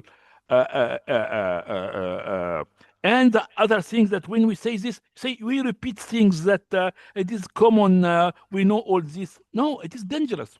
When you give... But Ahmed, you have to understand how oncology is funded globally, and it's funded by the pharma industry mainly. It's also funded by the manufacturers of expensive high-tech equipment that want to sell the latest gizmos, and they don't want to make cheap equipment that just does the job simply. But if going back to the immunotherapy, which I think is really fascinating, and what we've heard is absolutely true. You may require very tiny, almost homeopathic doses of checkpoint inhibitors to trigger some quite profound change in the way the immune response sees radiated antigens when they come off a tumor. And the problem is, you mentioned ASCO and ESMO. These have been taken over by pharma. You know that. They're not going to... And getting clinical, just simple things, like, for example, the SMART trial in breast cancer, which is funded by our health service here at the Marsden, the John Yarnold and so on, which went down from 25 fractions to 15 fractions to 5 fractions for breast cancer. It's a very simple study in theory, but to organize it is really not simple. And the organization of even a hyperfractionation study, even in a poor country, is expensive because the data's got to be good. There's no point in getting poor data, and good data costs money. And pharma are not interested in looking at lower doses of drugs, especially as we've heard, some of these drugs are now becoming biosimilar, so they're losing all the revenue on them. So we've got to sort of work out ways of doing it almost independently of industry and independently of the big organizations that are funded by pharma. You're right, that Lancet editorial, it's good. And we could do better with the money we spend on oncology in terms of outcomes globally by rearranging a few things. But where's the incentive to do that? And as I said at the beginning, the hyperfractionation business, at the moment, people that provide radiotherapy tend to be paid by the number of fractions they give, whether it's to 10 patients or to 2 patients. The number of people on the machine every day is if you can put 40 on a LINAC, you more than pay for the cost of a LINAC, even a sophisticated one, certainly in a middle income or wealthy country. So there's no incentive financially for the business side of the operation, again, whether it's public or private, it doesn't matter, to actually reduce the number of fractions. So the doctors have to do it by showing it makes makes no difference whether you have 5 fractions versus 25 fractions for a particular condition. And those are the studies we need. They're not exciting. They, you won't get a Nobel Prize, Ahmed, for doing them. But and they're not intellectually very stimulating, but they are hugely important to a lot of people in the world and to how we run restricted resources in radiotherapy. And it's not just the machines that are restricted, it's the staffing that's restricted, and the physicists and the technicians running the machine. Everything is restricted. So I think getting good studies is difficult because there's no one out there to fund them. I mean, that's, I think, our problem. Poor countries don't have the money to fund research. And when you say, why can't they just be done anyway by the enthusiasm? They can, but to get the data, you need to go through the very laborious stuff of collecting the data, seeing the patients more often, filling in forms or computer sheets. Someone has to do it, and that costs money. And it may not cost much money compared to some grand study of pembrolizumab in gallbladder cancer, for example, but it certainly does need to get good data. And I think radiotherapy is stuck because there's no one out there wanting to fund the sort of study that we'd like to see done to reduce it. So that would be my thought. How can we change it? I'd really like to hear how we can get thoughts on that, because in the end, those public sector systems are paying for it on the whole around the world in most countries. How they could save money if we could show this, and poorer countries would benefit. So how do we do it, Ahmed? You're the genius at iStock. No, I'm not the genius, but I would like to say I completely agree with you completely when you said what we are saying and what we are doing is difficult. Yes, it's difficult, but it needs every one of us, every one of you, even the attendees, all the attendees, and all the networks should encourage to be a leader, because it is difficult, but it is needed. Because if we continue like we are, the whole system will collapse. You don't imagine how it is skyrocketing cost of everything without the real outcome is exaggerated. When I say here that all systemic therapy is responsible about 11 or 12% of cure, maybe it increased 1% or 2%. What after all this conference is all the systemic drugs, immune and all, increase the percentage of cure more than 12 or 13% of cases in the last 10 years? No, not much. So there is exaggeration of things. Who will reply? You, Professor Sikora, you, Professor Luca, you, Professor Winnegua, you all our Professor Sami Khatib here, and all will reply. All of us are should raise the flag. It is not easy, but something that at least will have the honor. We use scientific data only. We are not politicians. We are not public speakers. We use always reference and evidence. And surprisingly, there are a lot of evidence. We publish a book together with Will and Luca and this. But what we said in this book is some fraction of the huge reference that we have. What we say in this series is some fraction with the evidence that we can reduce a lot costs without compromising the outcome, and even to have better outcome and with less effect. It comes from the data of FDA themselves. They come from the data published in high impact journal, but omitted. We don't know why. This is our role. Every one of us have a big role and have his right to raise the flag himself and to be a prophet in this area. I'm just a simple old oncologist. Yeah, 3 things, Luca, quickly, if you don't mind, but yes, very brief. Please. Yeah, so one, I just want to just really say this is a great idea from you. Actually, I think we should take that up with, some of these big journals, Lancet Oncology, Nature Medicine, and really see if that's something we can push New England Journal of Medicine who are doing this stuff and see what they say, at least get some conversation around it. And I want to congratulate you and Abba and all the other people who worked on this hypofractionation study in Africa, really been leading that. I think we could actually start that example there, right? Like, so when you submit the paper, being able to do that and see and get that contemporaneous feedback. So that's one thing. So one thing I just want to also add to what Professor Carol has said.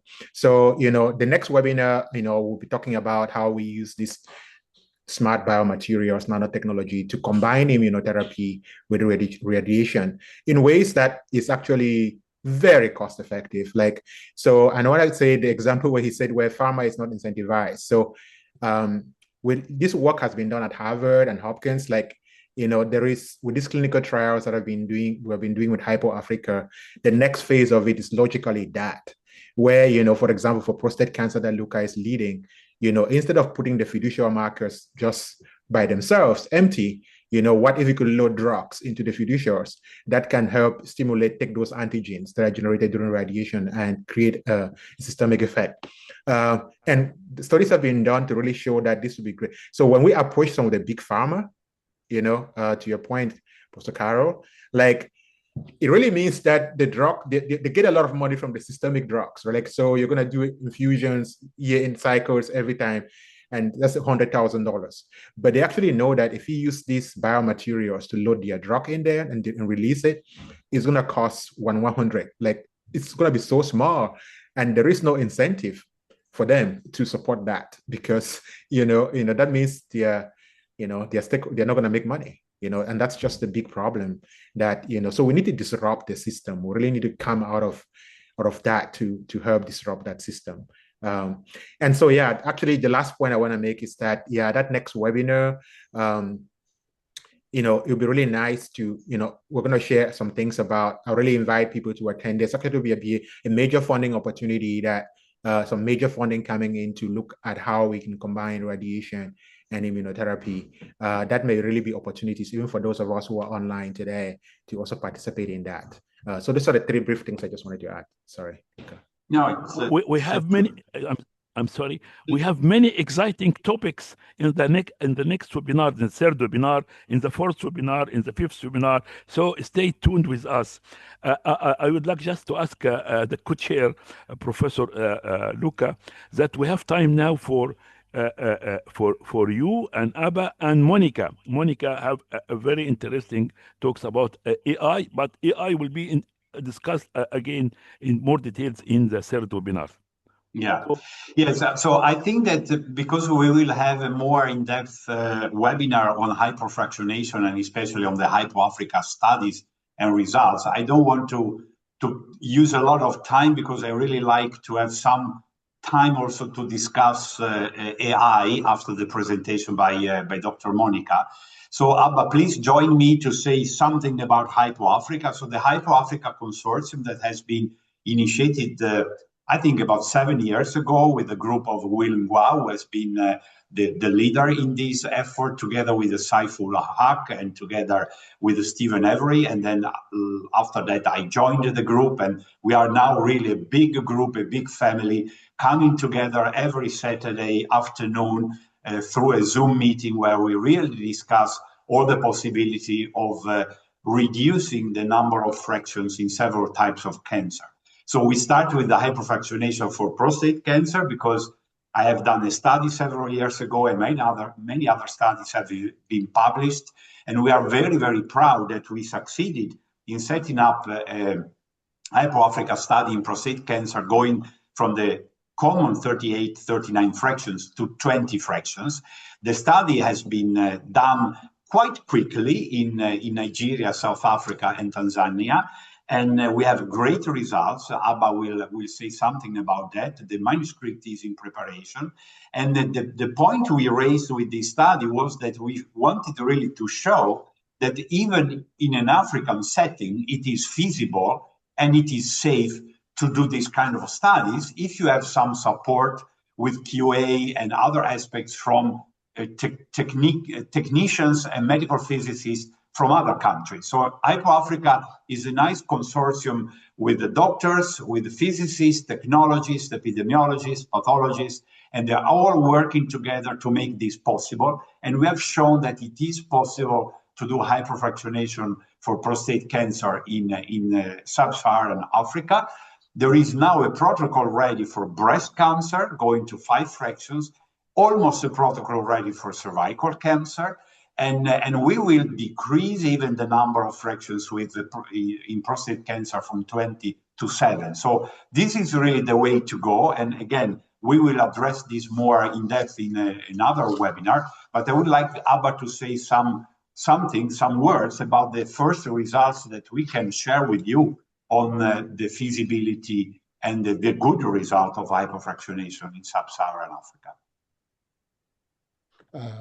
Thank you, Prof. Luca, and all the co-chairs of the ASCO Global Oncology Implementation Science, as well as esteemed colleague attending the webinar today across the globe for the opportunity to speak today.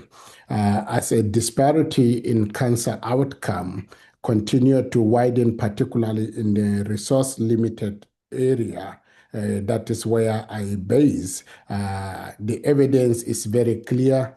Global collaboration, sharing of expert knowledge, and scaling innovation to have a powerful to transform a cancer care. And I'm very grateful for this opportunity on this platform where my mentors have laid a lot of questions rising about how can we be able to close the gap of cancer care. And I think one of the clear example is that we can translate that knowledge into a impactful and to ensure a patient care regardless of our geographical location. Hypo-Africa is a classic example of using a moderate hypofractionation for prostate cancer.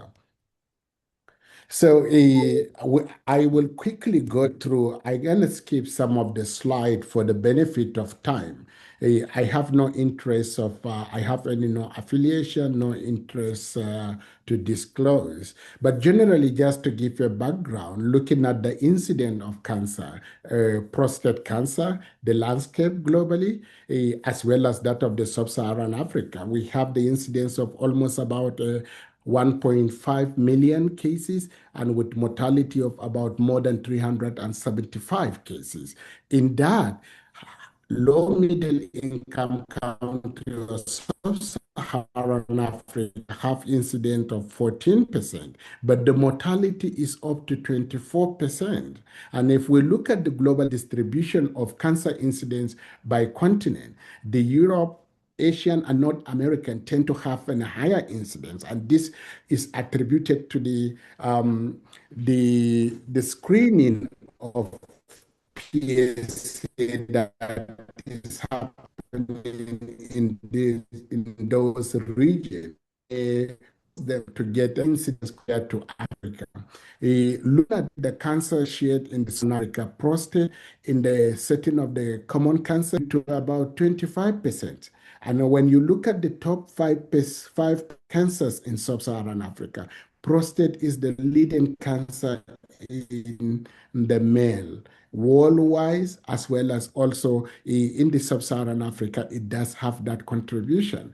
And of course, earlier it has been mentioned that doing a moderate hypofractionation or ultra hypofractionation does actually reduce the treatment duration. And in this very study, our lead PI has wrote a protocol which we went through it, and then we conducted the study, which I will share the preliminary results shortly. And of course, from the conventional treatment of about 39 fraction to a 20 fraction, almost half of the fraction, which is quite significant. And these studies already in the Euro-American, as well as most of the guidelines have already recommended that moderate hypofractionation is not inferior to the conventional fractionation in terms of their toxicity as well as the outcome. And of course, back in 2018, the ASCO AUA, they have recommended that using hypofractionation to treat localized prostate CA is a standard of care. But all those evidence are in the high income country. In low middle income country, we don't have a single study that have supported that. And if you look at it on the study done by the CHIPS trial, which is almost a decade looking at the biochemical and clinical failure of free with a 7 years essentially 10 years like a comparable on the treatment.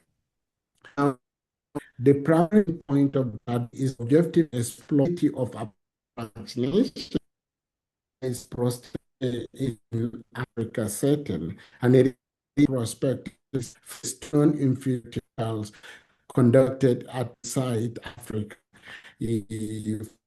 Patient localized non-metastatic prostate. The end of this to a great involve of acute urinary and gastrointestinal toxicity with a cumulative greater than or equal to grade 2 late toxicity of genitourinary and gastrointestinal toxicity. Whereas the secondary endpoint to look at the any grading of genitourinary and gastrointestinal toxicity at follow-up of 3 months, 12 months, and 24 months with a relapse-free and overall survival. Of course, a number that lost to follow-up in view of which is one of the key to see that with the hypofractionation, what will be the contribution of course effectiveness. These studies was done, of course, earlier, as I mentioned. The protocol was for a localized prostate CA, and those in the 3 centers, the inclusion criteria of this study was histology of adenocarcinoma. They are not metastatic in all group. Those group PSA is not a limitation in this very study. That is one of the advantage we have to share because low middle income country, our patients are quite advanced. Of course, our staging modality, we use PSMA scan, bone scan, depending on what you have, and all these MRI are all allowed to be a part of the staging in this study. Exclusive criteria are those have a synchronous or metachronous tumor, or those with a previous surgery were exempted. A total of 182 patients were recruited, and all the patients were treated with a technique of either VMAT or IMRT for 60 to 62 gray over 20 fraction, that is in 4 weeks, over a period of 4 weeks. And the results, I will going to share now the result. The median age of the studies were of our cohort of our patient is 69 years of age. And when you look at the 69 of age, when you look at of course, the Gleason, predominantly, most of them, the Gleasons is about 8 are the much higher Gleasons. When you come to the PSA, we have recruited patients with even PSA of 400 in this cohort of study, which is different from our the CHIPS trial that we actually we compared our study cohort of study. Sorry. Now there are quite a number of from rock tuberculosis will be. We have used a hormonal treatment, and of course, the duration of treatment, hormonal treatment, is from the 72 months to up to 36 months. that are used, and these are statistically significant when it to the two. Like earlier mentioned, we have seen the duration of the treatment is also being recorded, as well as the technique that were used. And now this, I will jump into the results. The one I have the graph here that the percentage of gastrointestinal toxicity of greater than grade 2 and more. You can see the black bar here is of the result of the CHIEFs trial. The blue is the results that we did for our study. When you look at the bar, it's quite a bit separated at the point that this is at the presentations, and at 3 months is there about somewhere here, while the patient, this is at the point that the patient completed their radiotherapy.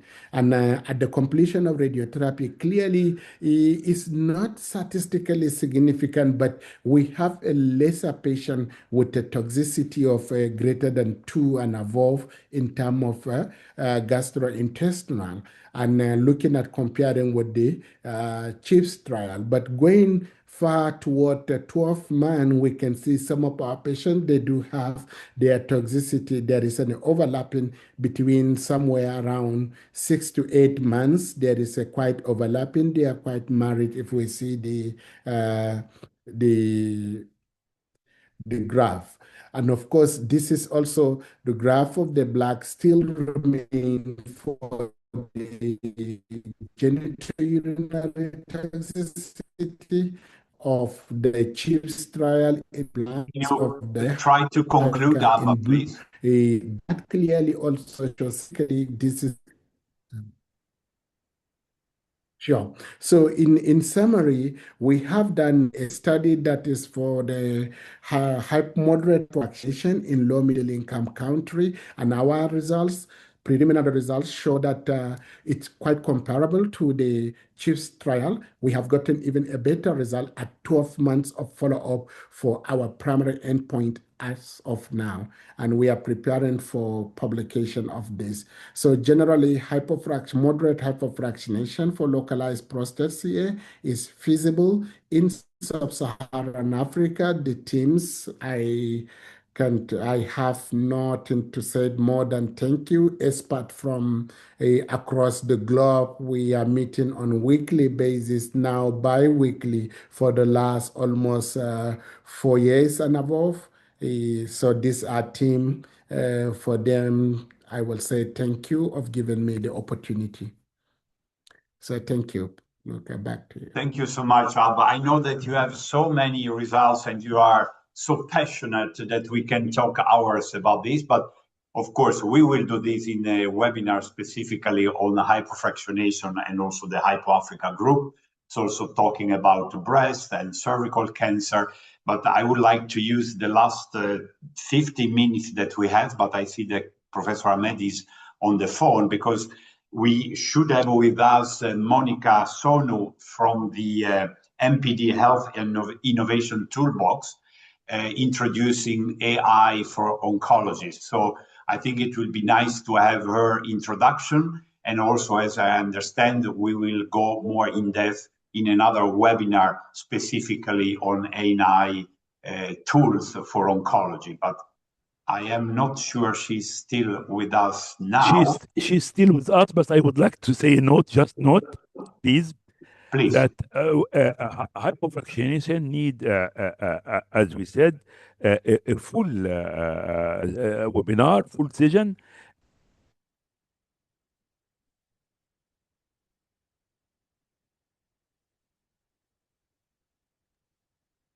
I think we lost you, Ahmed.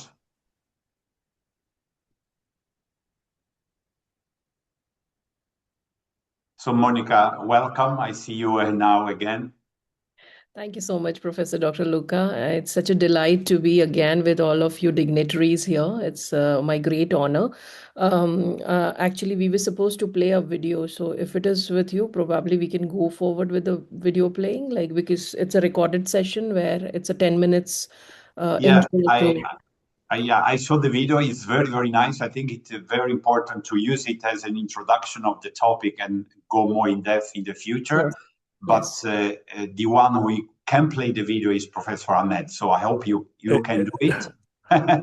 No. We can now present Dr. Monica if you. I have. Okay. Can I go ahead? Yes, please, Monica. So Yeah. what I said, you are the director of MPD. Yes. Health Innovation Toolbox is an AI company. So we are very happy that you are with us, and we are also very interested to see what your company and what in AI in general can do for us as clinical oncologists with a special interest in low middle income countries. Please, we'll be delighted to see your video. Thank you. Thank you so much, Dr. Professor Luca. Before we dive into the video, the intense session that we all gone through, like past 1 hour, 30 minutes, it was like really intense for me, because you all discussed truly clinical and, the gap areas and all the pain points in the industry. It was such an enlightening session. We just to make it very, very simple, we need to understand, everybody knows that cancer is a very expensive domain. Okay, drugs are expensive. All of your time is so precious. Okay, so one variable where technology can help and all of us we can focus is definitely workflow efficiency. I'm not saying that it's not done. It's definitely done. Some of you are working in some of the best healthcare systems in the world. Okay, but we have to see, if we are trying to tell or say about technology, is it scalable? Are we trying to think on the same technology taking to the global south, or low and middle income countries with the same with the same respect, with the same protocols and everything? Okay, so probably this is my domain. Okay, and also all of you discussed a bit about the clinical trials. This is one of the best use cases for the use of digital health and technologies, be it the patient recruitment, be it the screening part of it, protocols, etc., data entry, something like very, very simple, and how technology could solve it. Specifically, I'll come back to Professor Sikora's point, the independent researchers. I mean, such a such a vital topic, and to be frank enough, nobody wants to discuss about it, because it's we all know the causes. Professor Dr. Sikora has already taken us so deeply, and Dr. El-Zawawi also put a thought on it. So yes, definitely independent research, good data is a problem, fund is a problem. So, can we use this technology? Can this technology, can it come at the right places with the right bandwidth, so that, it can help the doctors, the researchers on grounds, where you have a dearth of funds, you have a dearth of, support, but still you can run something which takes probably months or years and complete with the help of technology in, a week's time, be it patient screening or data cleaning or protocol formation. I mean, everything, adherence, outcome tracking. So I'm sure there are many use cases, and but we all, as the medical fraternity, and specifically if we talk about clinical oncology, we need to think as so much in sync with the win-win initiative, that the cost factor, accessibility factor, affordability factor. So we need to think on all those easy use cases that we all can focus on. So with this, with all of your kind permission, I'll just share my screen and I'll just play the video. So just give me a sec. We have the video. We have the video. We can play Please it. go ahead. Please go ahead, sir, and then play the video. It's fine. Yeah.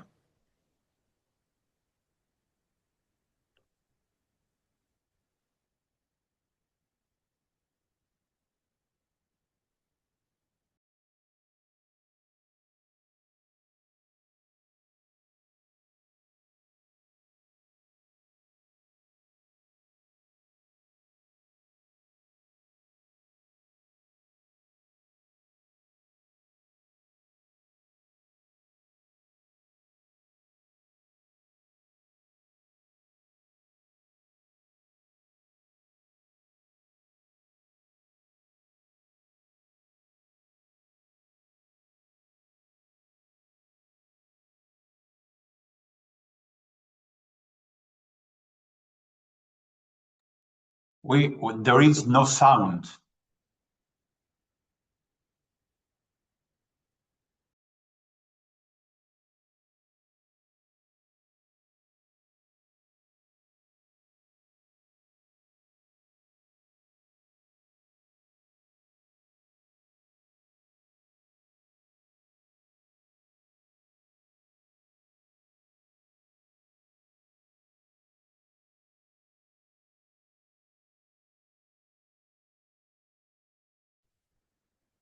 Can I play the video from my end? I think they need to take out the earphones to play the sound on Zoom.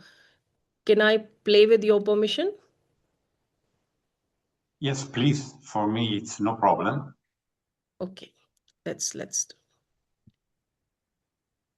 Is it visible, the screen? Yes, it is. Please. Okay. Yes, go on. Please. Yeah, but still no sound. Sound. Still no sound, Professor Luca? No, there is no sound.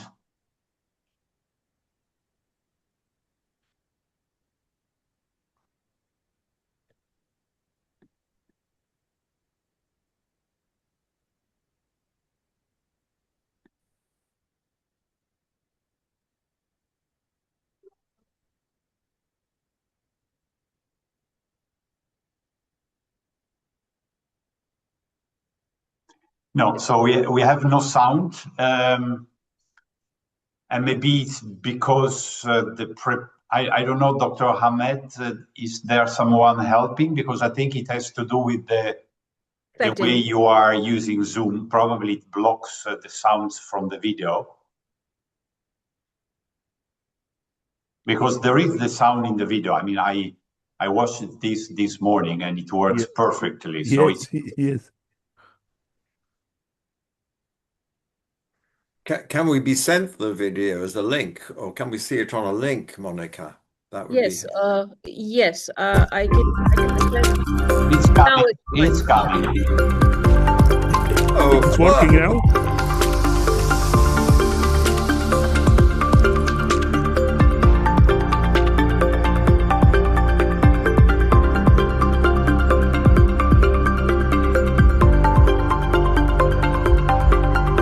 Very good morning, good afternoon, and good evening to all our colleagues joining from across the globe for the second ASCO-GOIS International Webinars, the Win-Win Initiative.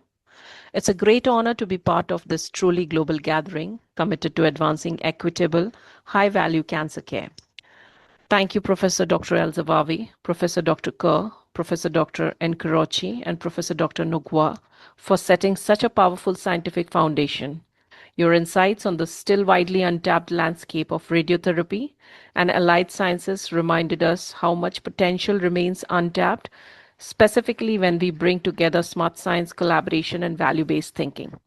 So here I am, Dr. Monica Sonu, co-founder Health Innovation Toolbox, a product engineering and AI innovation company helping healthcare providers integrate practical, clinically safe AI into their real-world workflows. And today, I'll take you all through a short, clear introduction on AI in clinical oncology, what it means for your daily practice, and why it is designed to empower and not replace oncologists. So before I proceed, I want to emphasize once again on the fact that AI in healthcare is not going to take away your roles, but in turn, it's here to return your time. And when I say time, it's the time that you spare more on taking right decisions, or it's the time you spend more with your patients, and of course, the time for human work that only oncologists and cancer experts like you all can do. And in the next 10 minutes, my aim is to make this topic clearer, grounded, and clinically relevant, specifically for busy oncologists who want to understand what is truly happening in this space and not what the headline sells, and how AI can fit into real oncology workflows, whether you're practicing in Nairobi or Cairo or Amsterdam or Boston, it doesn't matter. So today is the introduction session, and in the next webinar, we will dive much deeper into real world cases and clinical pathways. So with this, let's dive in our first slide. So when we talk about AI today, it can sometimes feel sudden or overwhelming to many doctors and experts in the medical field. But in reality, this evolution has been steady and evidence-based, as you all can see in the timeline. The history goes back to 1950s, where we started with simple rule-based systems decades ago, which could barely assist at that point of time. And then if you can see, there came a digital era where your electronic medical records, PACS systems, digital pathology, this all these basic digital foundation, they gave us not only the digital foundation but the data foundation. Okay, and then you can see that the big turning point was the deep learning revolution. Okay, and when this is the point where machines finally learned how to interpret complex images with reliability. And then the last few years, specifically, post COVID era, where when the digital adoption just skyrocketed, AI systems have shifted from research labs into actual cancer centers. You can see it in radiology, pathology, radiotherapy, workflow automation, and decision support as some of the widely used, for adopted use cases, actually. Okay, so today we are in a phase where AI and clinicians collaborate, not compete. And AI is not new, but much more clinically mature now. And, we can say that. Okay.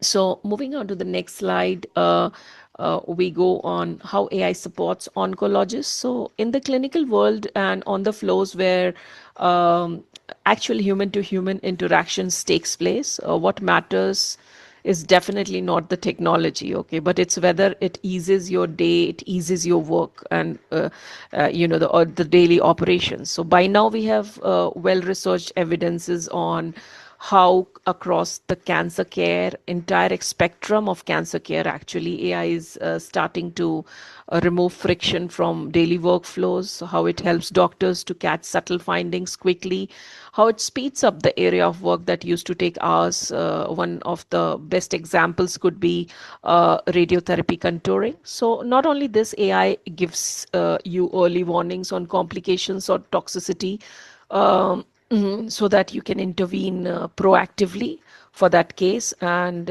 yes, it leads to a lot of proactive interventions as well.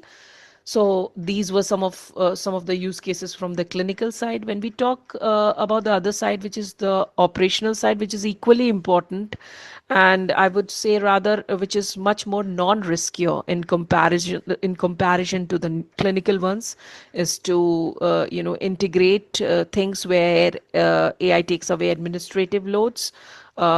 Say, for example, the summaries, the documentations, the board preparations, pre-authorizations.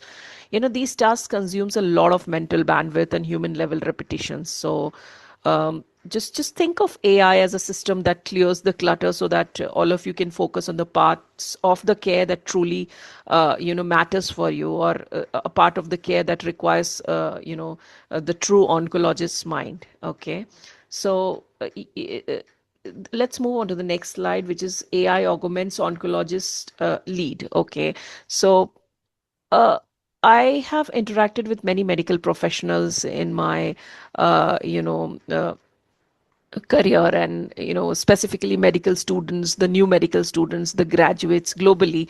And one concern that often comes up is, will AI replace us? So my answer is absolutely no. And more so, if we specifically speak about the domain like cancer, because cancer care is not something like a pattern matching domain. It's a highly complex domain, okay, in the medical sciences itself. So it needs your judgment, it needs nuance, it needs empathy, in the decision making process, and it's a long process. Okay, so AI is going to help with the repetitive mechanical part of the work, but it definitely cannot replace clinical reasoning, conversations that you do one to one with your patients, or the complex decisions that all of you take, which involves things like comorbidities, biology, human factors, etc.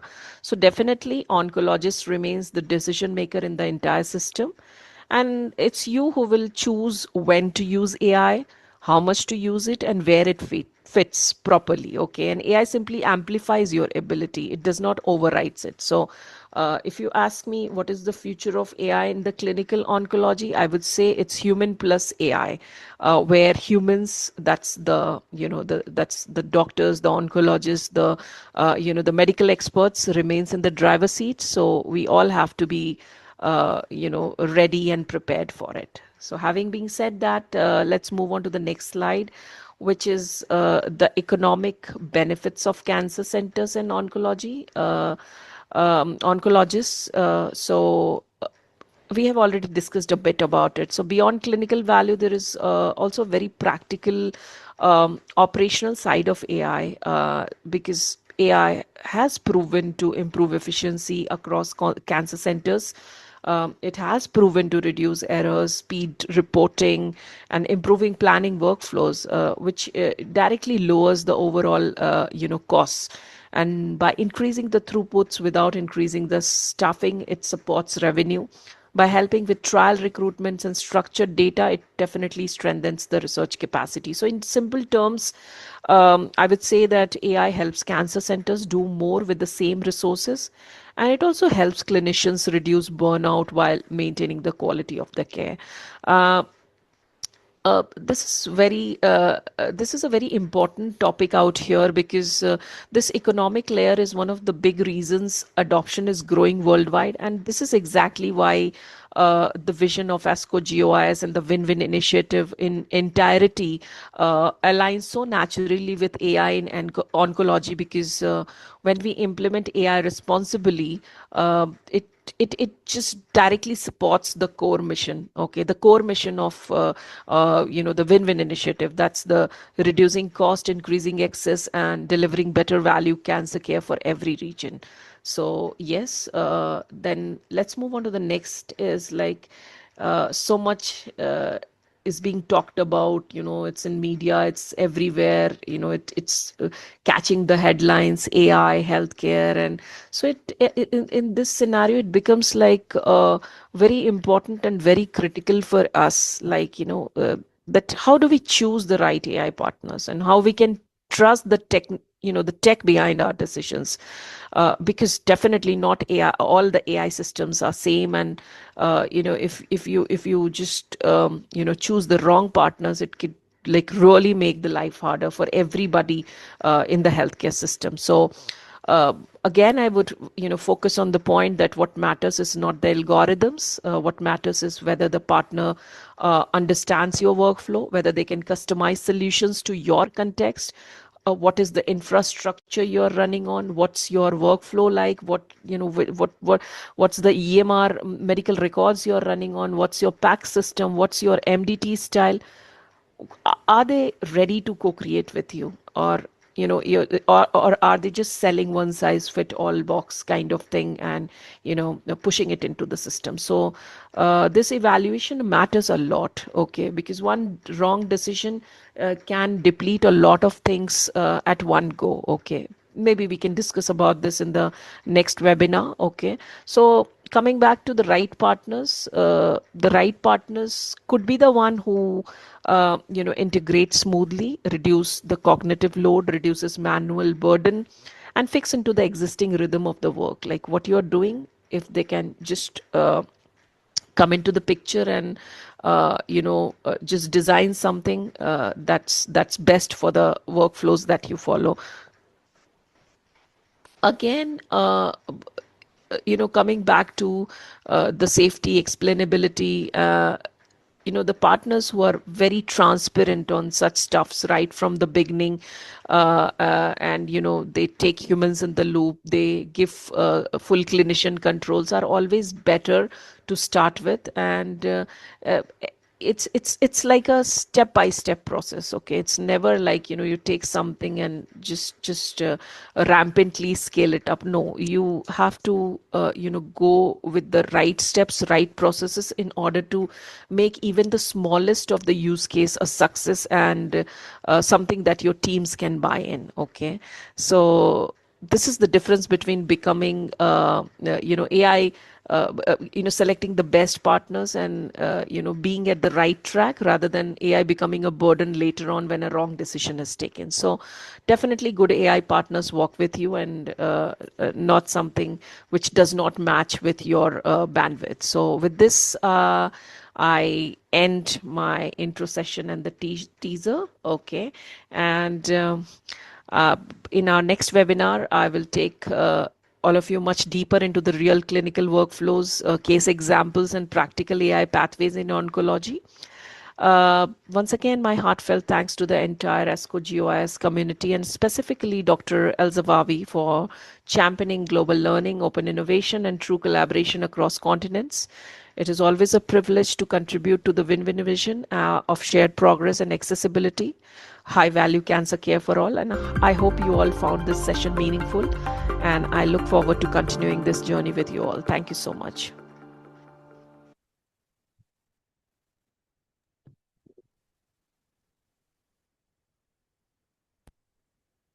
Can I say something, Luca? Yes, I was looking for my microphone. Thank you, Dr. Monica. It's very interesting, and there are a lot of questions that I also would like to raise, but I think we have no time now. We are 7 minutes above the hour. So we will keep all these questions that I'm sure we will all have for the next time when you will be, we'll have more chance to entertain us with this topic. I think the important thing where we can conclude on, and I think that you stress that it's important to do that, is that the AI is not meant to replace the doctors. It's the best way to work in an efficient way for us as a doctor. So I'm very happy that you stressed that as well. So again, thank you very much for being with us, and sorry for not having now the time to discuss more. I think we should conclude and give anyone the chance to have a dinner, maybe on time, or a drink. So I want to thank, of course, the speakers and all the attendees. And of course, there will be many more online later, or looking at the recorded online webinars. And I will give you the chance to Dr. El-Zawawi to say just the last words, especially for the coming webinars. And again, enjoy your evening to all of you, and thank you for being here. Thank you, Professor Luca Incrucci, my dear friend, and thank you all. But I would like to say to stress on a point. All of you are leaders. We'll send you a record of this webinar, and this is not just webinar and goodbye. Take these webinars as yours and spread the message everywhere. And I'll send you the next webinars. We have this series will end on June 17th, so we have time. So if we haven't time today to hear from all of you, then send for us. I would like to hear from Bashkim, from Professor Sami Khatib, from Gian Paolo, from Hazem, from Lina, from many colleagues, from Mushira, from Nabila, from all. So please send to us, and we'll spread this to all. We are forum, and this forum belongs to all. We don't pretend leadership. We pretend that is forum for all, and we'll succeed if every one of you is raising the flag. And it is difficult, yes, to make changes, but with all of you, we can do a lot. This message belongs to every one of you, and every one of you have the right, and feel free to spread the message, to add more points to us, criticize, send for us suggestion for the future. It is open for all. Thank you all, and we are all together. And I thank the co-chair of today, Professor Luca Incrucci, Professor Will, Professor David Kerr, Professor Kiro Sikora, and all of you are leaders. Thank you all, and bye-bye.